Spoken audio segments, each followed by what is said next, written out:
जीवन एक रहस्य है।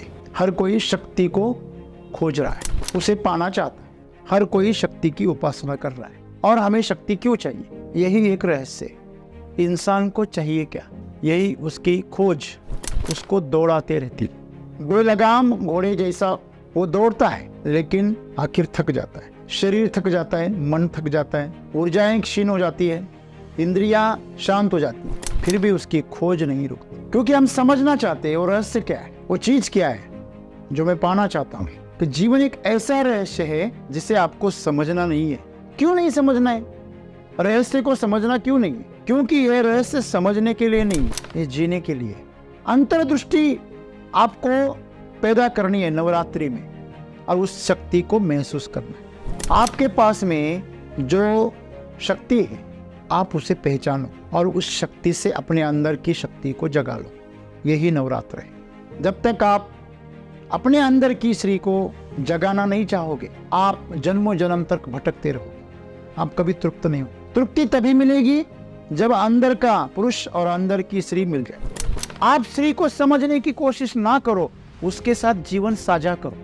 जब अपने अंदर की स्त्री तत्व जग जाती है ना, तो सामने वाली स्त्री में सिर्फ माँ दिखती है, क्योंकि वही उसका असली रूप है। और वही स्त्री भी चाहती कि ज्योत आपको अगर मिले तो आप अंदर की ज्योत जला लो।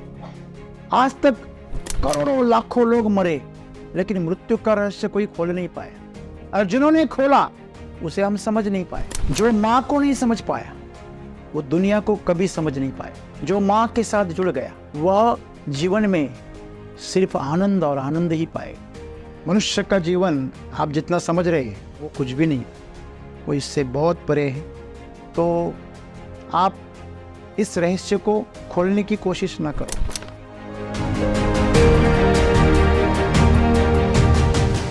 दोस्तों, जीवन एक रहस्य है। सद्गुरु इससे शुरुआत करते हैं।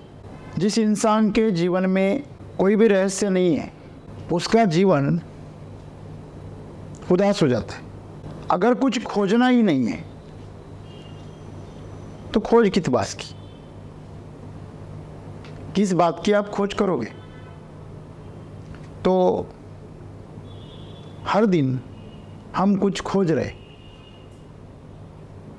शायद हम कला सीख रहे, कला की खोज कर रहे, कौशल की खोज कर रहे, यश की खोज कर रहे कि क्या करने से मुझे यश मिलेगा। हम किसी से रिश्ते भी बनाते हैं तो कुछ खोज रहे। हम किसी के प्रति संबंध बनाते हैं तो उसमें भी कुछ खोज चल रही है। बस बात इतनी है कि वो जानकर नहीं चल रही, अनजाने में चल रही। तो यह जो खोज है वो किस बात की है? यह खोज है शक्ति की। हर कोई शक्ति को खोज रहा है, उसे पाना चाहता है। पैसा मिलेगा तो आपके हाथ में पावर्स आ जाएगा, पद मिलेगा तो पावर्स आ जाएगा, सत्ता मिलेगी तो पावर्स आ जाएगा, शरीर बलशाली हो जाएगा तो पावर्स आ जाएंगे, मन अगर शक्तिशाली हो गया तो शक्ति प्राप्त होगी। हर क्षेत्र में हम ऊंचे स्तर पर, ऊंचे पद पर या बढ़ चढ़कर बनना चाहते। क्यों? क्योंकि वहां शक्ति है। हर कोई शक्ति की उपासना कर रहा है। और हमें शक्ति क्यों चाहिए, यही एक रहस्य है। आज तक किसी को पता नहीं चला। जिसके पास भी पैसा आया उसे पता नहीं चला कि मैंने पैसा क्यों कमाया और इससे मैं क्या करूं। सब कुछ करके देखा इंसानों ने, लेकिन फिर भी तृप्ति नहीं मिली। जो ढूंढ रहे थे वो नहीं मिला, जो खोज रहे थे वो नहीं मिला। पद पाए, जिन्होंने भी ऊंचे ऊंचे पद पाए उन्होंने आखिर बता दिए। सिकंदर बड़ा सम्राट था, जब गया था दुनिया से दोनों हाथ खाली थे।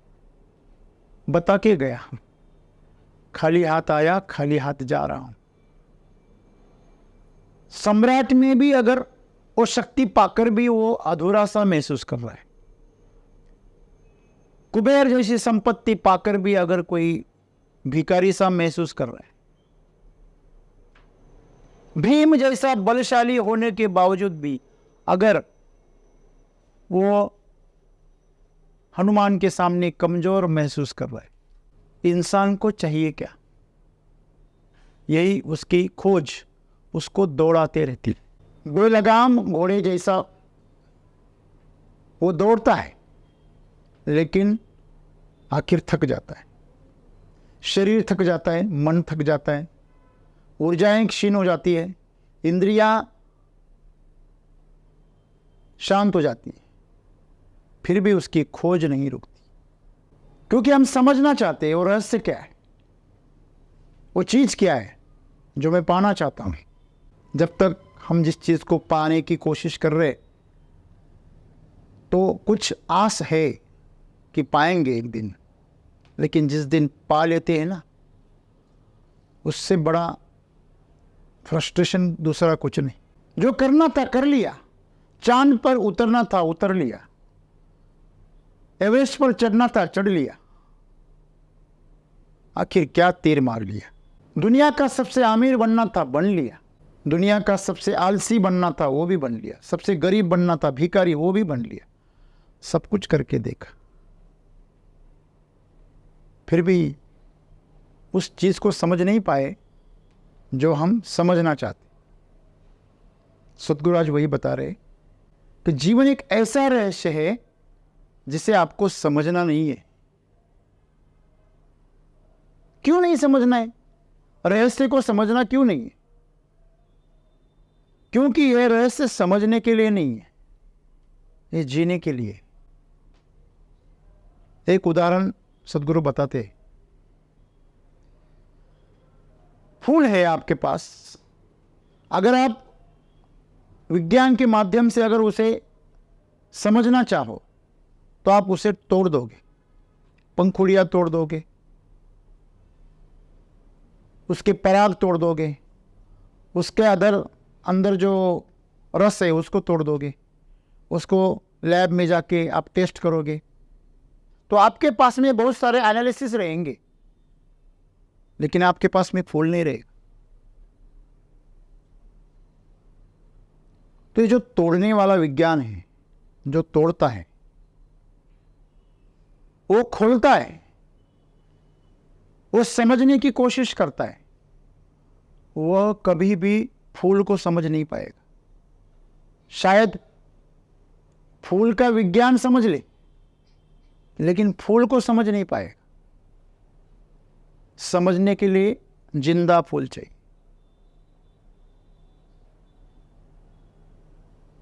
अगर आपको आपकी माँ को समझना है तो आपको उनको लैब में ले जाकर आप कर सकते कैसे, जैसे फूल को किया? नहीं, उसके साथ जीकर उसे महसूस करना पड़ेगा, फिर भी आपको समझ में नहीं आएगी।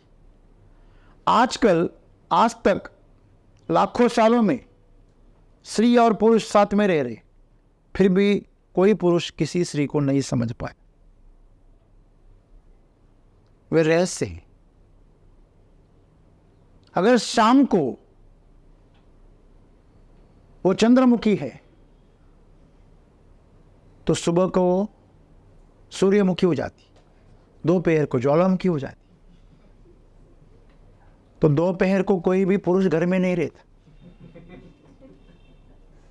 उसे पता है चांद शाम को ही निकलेगा। जब वो शीतल रहती है तभी वो उसका सामना कर सकता है। उसकी तीव्र अवस्था में कोई भी पुरुष किसी भी स्त्री का सामना नहीं कर सकता। क्यों? क्योंकि वो शक्ति का रूप है। स्त्री यानी कोई लिंग नहीं है। श्रयण जो उसका गुण है, उस गुण के बारे में जो भी चर्चा चल रही है, उस गुण के बारे में, और हर पुरुष में वो गुण होता है। साइंटिफिकली आप अगर देखें तो पुरुष पुरुष नहीं है, वो आधा पुरुष है और आधा स्त्री है। पुरुष क्यों स्त्री के शोध में पागल रहता है, उसी तरह स्त्री नहीं रहती। स्त्री शांत रहती, इंतजार करती। पुरुष आक्रमण करता है, वो पहल करता है। क्यों? क्योंकि वो अपने अंदर की स्त्री को ढूंढ रहा है, लेकिन दुर्भाग्य से वो उसे बाहर ढूंढ रहा है। अगर वो शरीर के तल पर जी रहा है तो वो दूसरी स्त्री का शरीर ढूंढेगा। अगर मन के तल पर जी रहा है तो वो दूसरे शरीर में स्त्री का गुण ढूंढेगा। स्त्री का गुण क्या है? करुणा है, वात्सल्य है, क्षमा है, संयम है, स्वीकार है। तो आज अगर आप इसका वर्गीकरण करने चले तो पागल हो जाओगे। आपको शायद आप उसमें उलझ जाएंगे। मैं तो स्त्री को ढूंढ रहा था, लेकिन स्त्री के शरीर में मुझे स्त्री का कोई गुण नहीं दिख रहा। मन के तल पर ऐसा हो सकता है क्योंकि स्त्री को हमने निकालकर मार्केट में डाल दिया। स्त्री कोई मार्केट की चीज नहीं, वो अपने आप में एक दिव्य शक्ति है, वह पूर्ण है। स्त्री हमेशा शांत रहती, हम पुरुष हमेशा अशांत रहते। इसलिए तो आप इतिहास को खोलकर देखो, आप न जाने कितने आपको साधु मिलेंगे, योगी मिलेंगे, लेकिन भूलकर आपको एकाध स्त्री मिलेगी जो शांति को ढूंढ रही, जो सत्य को ढूंढ रही। वो कुछ ढूंढती ही नहीं।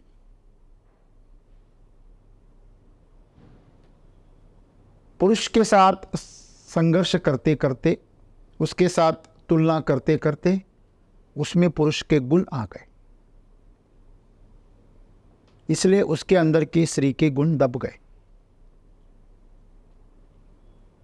सदगुरु इसी रहस्य की बात कर रहे हैं कि जीवन जो है एक रहस्य है, इसी आधार पर रहस्य है।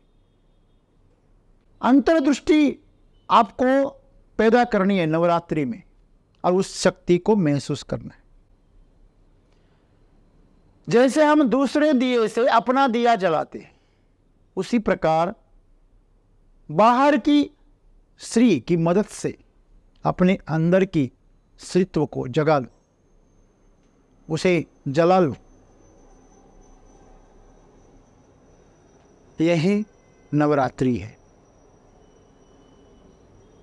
महिषासुर का मर्दन करना है। महिषासुर का मतलब हुआ पशु, जो राक्षस पशु जैसा था, भैंस जैसा था, भैंस जैसा आसुर था, भयंकर।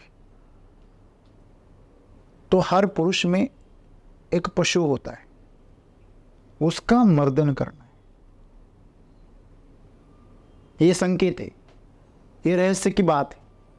तो हर पुरुष में जो पशु है, उसको अगर आप ताकत दोगे तो हिंसा करेगा, नोच लेगा, जो चाहिए वो उसको दूसरों से लूट लेगा।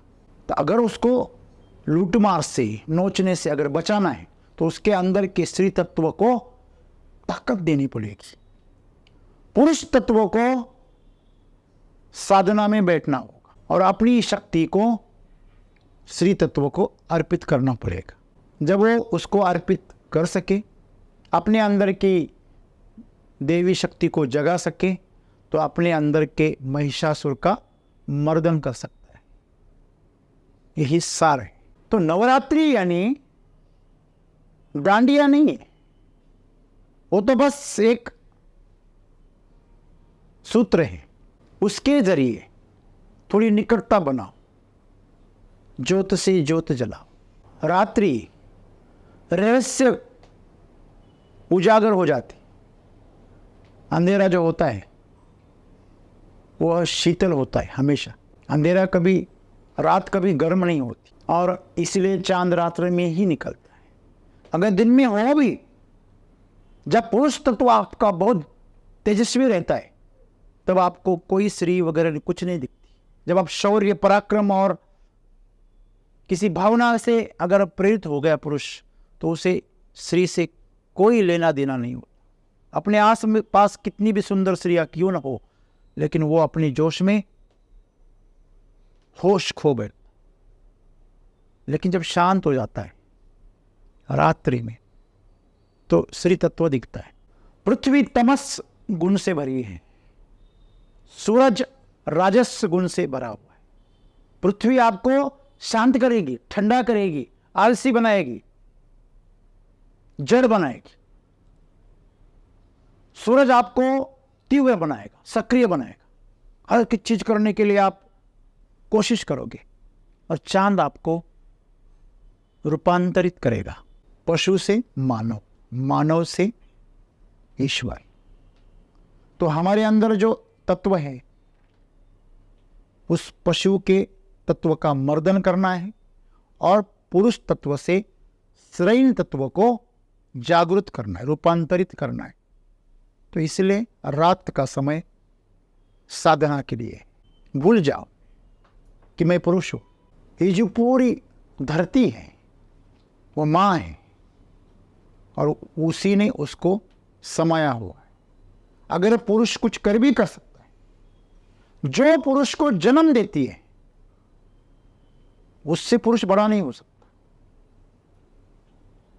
जिससे जो पैदा होता है वो पैदा करने वाले से कभी बड़ा नहीं होता। पुरुष खुद कभी पैदा नहीं हो सकता। पुरुष को मां ही पैदा करती, वो एक शक्ति है, स्त्री है।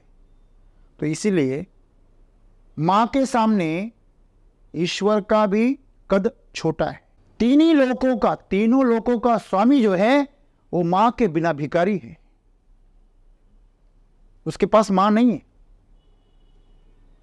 जो ईश्वर तत्व परमात्मा है उसके पास मां नहीं, वो स्वयंभू है। लेकिन जो पुरुष है वो पैदा हुआ है।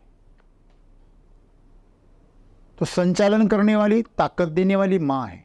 इसलिए हर देवी को देवी मां कहते। जब भी कोई पुरुष पूरी तरह खिल जाता है तो श्रेष्ठ बन जाता है। इसलिए ज्ञानेश्वर माऊली कहते हैं।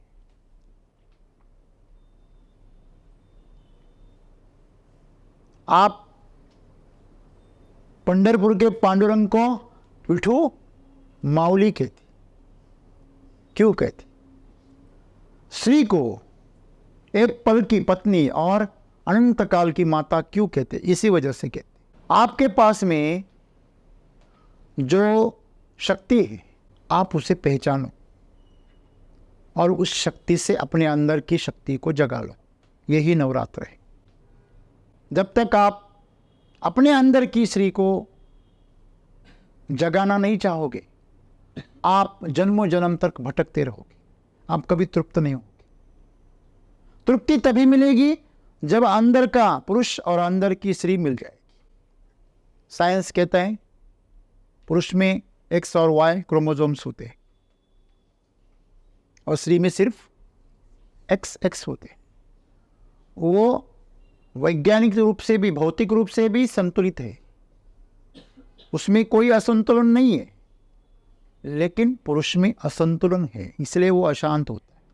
स्त्री सुंदर क्यों होती है? क्योंकि वो जन्म से संतुलित है और वो जल्दी बूढ़ी भी हो जाती है। क्यों? क्योंकि उसे कुछ पाना नहीं है। वो अपने आप में खुश रहती। स्त्री अकेली रह सकती है, पुरुष अकेला कभी नहीं रह सकता। यह इसी का कारण है।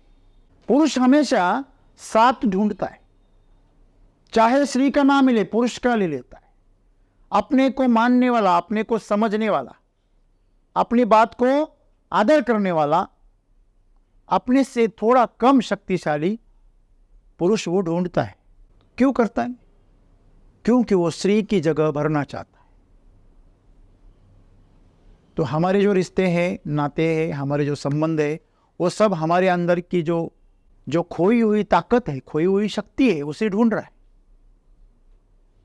कोई कितना भी पैसा क्यों ना कमा ले, वो पैसे के आधार से स्त्री को ही पाना चाहता है। कोई कितना ऊंचा पद क्यों ना पाले, उस पद पर जाकर वो वापिस स्त्री को ही पाना चाहता है। कोई कितना बड़ा सम्राट क्यों ना हो जाए, आखिर वो स्त्री को ही ढूंढता है। जितने भी मुगल जो शासक थे, जो सरदार थे, जिन्होंने भी आक्रमण किए, उन्होंने स्त्रियों पर अत्याचार करने की कोशिश की, क्योंकि वो उससे शक्ति पाना चाहते। आज तक कोई पुरुष किसी स्त्री से नहीं जीत पाया। क्यों? जीत ही नहीं सकता। आप खुद से कैसे जीत सकते हैं? नहीं। आप खुद से कैसे लड़ सकते हैं? नहीं। तो यही बात है। जीवन एक रहस्य है, बस उसका आनंद लो। सदगुरु यही कह रहे हैं। आप स्त्री को समझने की कोशिश ना करो, उसके साथ जीवन साझा करो। आप अगर सच में स्त्री को जानना चाहते तो आप बस उसे साथ दो। ऊपर ऊपर से स्त्री गहने चाहती है, साड़ियां चाहती है, लेकिन ये बस वो बांध के रखना चाहती, वो असल में साथ चाहती। कोई भी स्त्री अपने पुरुष को सन्यासी नहीं देखना चाहती। कोई भी स्त्री अपने पुरुष को योगी बनते हुए नहीं देखना चाहती। क्यों? क्योंकि उसे पता है, अगर ये अपने अंदर की स्त्री से मिल गया तो मेरी तो छुट्टी हो जाएगी, उसके जीने का मकसद ही खत्म हो जाएगा। इसलिए वो अगर माँ भी हो, वो बहन भी हो, या बीवी भी हो, या दोस्त भी क्यों ना हो, वो दूसरी स्त्री को पसंद नहीं करती। अपने कद तक अपने साथ में खड़ा होते हुए वो दूसरी स्त्री को देखना नहीं चाहती। वो दूसरों स्त्रियों की जो भी चीज़ें हो, साड़ियाँ हो, दिखना हो, सुंदरता हो, पैसा हो, जो भी हो, ऐश्वर्य हो, वो हम हमेशा अपने से कम रखना चाहती। क्यों? क्योंकि हमेशा डर है पुरुष को खोने का। क्योंकि वो पुरुष में अपना बच्चा देखती है, उससे वो बच्चा ही पाना चाहती है, उसे उस पुरुष में कोई रस नहीं। किसी भी स्त्री को किसी पुरुष में कभी भी रस नहीं होता, वो उससे अपना बच्चा पाना चाहती। आपने विवेकानंद जी का प्रसिद्ध वचन सुना होगा, वही वचन आपको छत्रपति शिवराय के बारे में भी सुना होगा।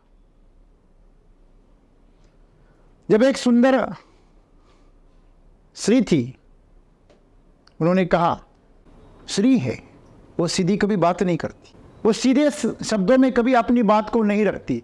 स्त्री हमेशा रहस्य में रहती, पर्दे में रहती, पर्दे में रहना चाहती। वो स्त्री अगर खुलकर बात करने लगे तो उसका श्रेय गुण खत्म हो जाता। आजकल हम देखते हैं कि स्त्रियां क्या कर रही है, कपड़े उतार रही, तो वो अपने रहस्य को खोलकर वो अपनी कीमत को नीचा कर रही। आप अमेरिका चले जाओ, वहां अभी साड़ी का चलन चल रहा है। बोर हो गए वो लोग, नंगा शरीर देखकर आकर्षण खत्म हो गए। ये एक मानसशास्त्र है, जितना आप ढक कर रखो उतना आकर्षण ज्यादा रहता है। और असल में स्त्री जो रहती है वह हमेशा रहस्य में रहना चाहती है। जितना स्त्री रहस्य में रहेगी उतना वो शक्तिशाली रहती, उतना अपने आप को खोल देगी, उतना वो अपनी ताकत को गंवाती। गांधारी ने अपनी आंखों को बंद रखा, पर्दे के अंदर रखा, क्योंकि उसने अपनी शक्ति को बचाया। धृतराष्ट्र अंधा था, इसलिए मैं भी नहीं देखूंगी, और वही शक्ति उसने दुर्योधन को दी। मूर्ख था वो, जो उसे सही ढंग से पा नहीं पाया, इसलिए मरा। माँ बाप की जो सुनता है तत्व के बारे में, जीवन के बारे में, वह हमेशा अपने जीवन को सुरक्षित रखता है, और जो नहीं सुनता वो अपने जीवन को हाथ धो बैठता। तो हम बात कर रहे हैं छत्रपति की और विवेकानंद जी की। जब उनसे कहा गया कि अगर आप जैसा तेजस्वी हमारा पुत्र होता तो कितना अच्छा होता, उसने ऐसा नहीं कहा कि मैं आपसे शादी करना चाहती हूँ, मैं आपकी जीवन साथी बनना चाहती हूँ। उसने कहा कि आप जैसा ज्ञानी, तेजस्वी, पराक्रमी अगर पुत्र मेरा होता तो दोनों का जवाब एक ही था, हे देवी आप मुझे ही पुत्र मान लो। पुत्र पाने की जरूरत ही क्या है, मैं ही आपका पुत्र। जब अपने अंदर की श्री तत्व जग जाती है ना, तो अब सामने वाली श्री में सिर्फ मां दिखती, क्योंकि वही उसका असली रूप है और वही श्री भी चाहती। श्री मां ही है, इसलिए उसमें शक्ति। अगर उसे मां के रूप में देखोगे तो शक्ति पाओगे, अगर उसे श्री के रूप में देखोगे तो शक्ति का ह्रास होगा। और जितने भी पुरुष श्री को भोगने की कोशिश करते हैं वो कमजोर हो जाते हैं। जितने भी पुरुष अपने श्री के पास मां की तरह जाते हैं शक्तिशाली बन जाते हैं। रामकृष्ण परमहंस विवेकानंद जी के गुरु, वह अपनी बीवी को मां कहते,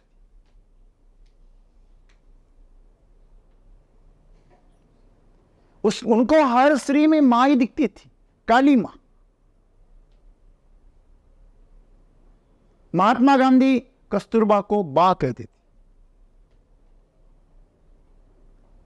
तो जो भी लोग महान बने हैं उनके अंदर का श्री तत्व जाग गया। तो यही रहस्य की बात है। तो सदगुरु यही कह रहे कि ज्योत आपको अगर मिले तो आप अंदर की ज्योत जला लो।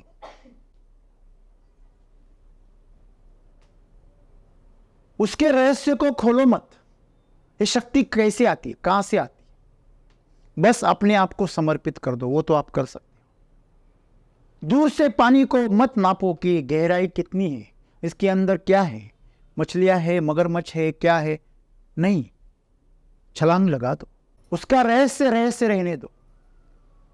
आज तक करोड़ों लाखों लोग मरे लेकिन मृत्यु का रहस्य कोई खोल नहीं पाया, और जिन्होंने खोला उसे हम समझ नहीं पाए। यही रहस्य है श्री के साथ।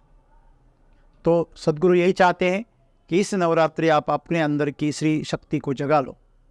शक्ति रूप में वो आप में स्थित है, हर पदार्थ में वो शक्ति रूप में है।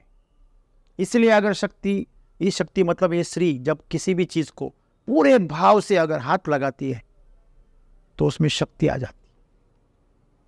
अगर अपना दिल दिमाग सब लगाकर कोई श्री अगर कोई पकवान बनाए तो ये शक्तिशाली बन जाता।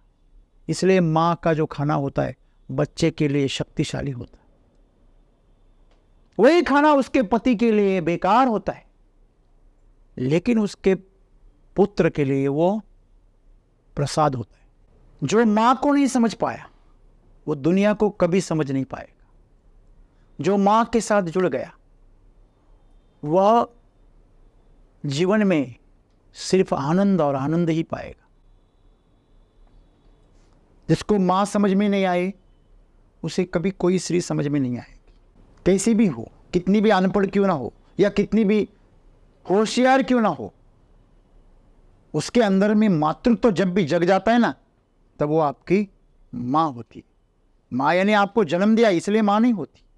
जब उसके अंदर मातृत्व सक्रिय हो जाता है, आप उसको महसूस करते हो, वो आपको याद कर रही है, आपको गोद में लेना चाहती है,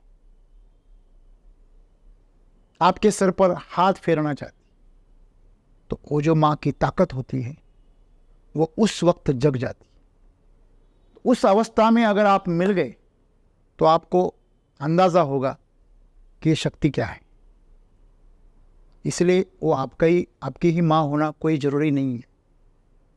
वो आपकी दोस्त हो सकती है, बहन हो सकती है, पत्नी हो सकती है, कुछ भी हो सकती है, पुरुष भी हो सकता है। अगर आपके लिए उसके अंदर अगर वात्सल्य पैदा हो गया, मातृत्व पैदा हो गया, तो इसीलिए हर गुरु को माउली कहते। गुरु माउली क्यों कहते? क्योंकि गुरु अपने शिष्य के लिए माउली ही होता है। सर पर हाथ रखता है। सर पर हाथ रखना मतलब अपनी शक्ति को दान में दे देना। आप करके देखना। कोई अगर बहुत बीमार है, लेकिन सावधानी से करना। कोई बहुत बीमार है, बहुत नेगेटिव है, बहुत सताया हुआ है, इसके सर पर आप हाथ रख के देखना। आप उतने ही कमजोर हो जाओगे जितना वो है। क्योंकि यहाँ सहस्रार है। यहाँ से हमारी आत्मा या चेतना अंदर आती है और बाहर जाती है, जा सकती है। तो जब वहाँ हाथ रखते हैं और पूरी जो चेता संस्था जो हमारी है वो यहाँ पे एकत्रित हुई है। सभी ग्रहों को यहाँ से देखा जा सकता है। आपके सभी नाड़ियों को यहाँ से आप देखा जा सकता है। वो पूरी ताकत बहने लगती। तो मनुष्य का जीवन आप जितना समझ रहे हैं वो कुछ भी नहीं है, वो इससे बहुत परे है। तो आप इस रहस्य को खोलने की कोशिश ना करो। मैं जो आपको बता रहा हूं ये रहस्य को नहीं खोल रहा, मैं सिर्फ वर्णन कर रहा हूं। इसमें कोई रहस्य नहीं जो मैं बता रहा हूं। असली रहस्य वो है जब आप उसे महसूस करते हैं कि ये ताकत क्या है। क्यों कोई स्त्री का संपर्क हमें रूपांतरित कर देता है। हर बार आपने देखा होगा लोग शिकायत करते हैं, शादी के बाद तू बदल गया। हर बार ये आपने देखा होगा लोगों को बताते हो कि तू शादी के बाद बदल गया।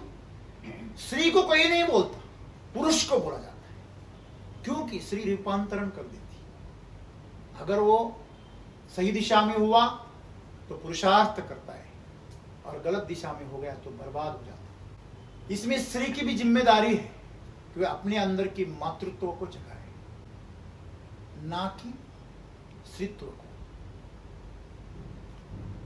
क्योंकि उसकी असली ताकत मातृत्व में है, उसकी असली पहचान मातृत्व में है। और मातृत्व पैदा करने के लिए बच्चा जन्मने की कोई जरूरत नहीं, वो एक भाव है। वह भाव अपने आप पैदा हो जाता है। जब भी आप सामने वाला पुरुष आपको उसके प्रति वात्सल्य पैदा हो, प्रेम तो बहुत छोटी बात है, उसके प्रति ममता पैदा हो, उसके प्रति करुणा पैदा हो, उसका सहारा बनने की इच्छा पैदा हो, तो जानना आपके अंदर मातृत्व का निर्माण हो रहा है। हर पुरुष को अपने अंदर मुड़ना चाहिए और हर स्त्री को सबको समावेशित करना चाहिए। स्त्री को अंदर मुड़ने की कोई जरूरत नहीं, क्योंकि वो स्थिर ही है। जब वो अपने आसपास शांति और अमन का माहौल बनाएगी वो असलियत में विजयी हो जाती है। तो जिम्मेदारी पुरुष की है कि उसने ऐसा माहौल निर्माण करना चाहिए अपनी शक्ति के दम पर, अपनी ताकत के बल पर, कि स्त्री तत्व खिले, बाहर का भी और अंदर का भी। आपके अंदर का स्त्री तत्व तभी खिलेगा जब आप अपने आसपास के वातावरण में स्त्री को खिलने देंगे। तो यह समानता, यह उसको अपने आप में खिलने देने की जो सहूलियत है, जो स्वतंत्र है, वही आपके जीवन को आनंदी बनाएगा। तो हम चाहेंगे कि आने वाली नवरात्रि आप अपने अंदर की स्त्री को जगाने की कोशिश करें और इस रहस्य को रहस्य ही रहने दें, बस उसका आनंद लें।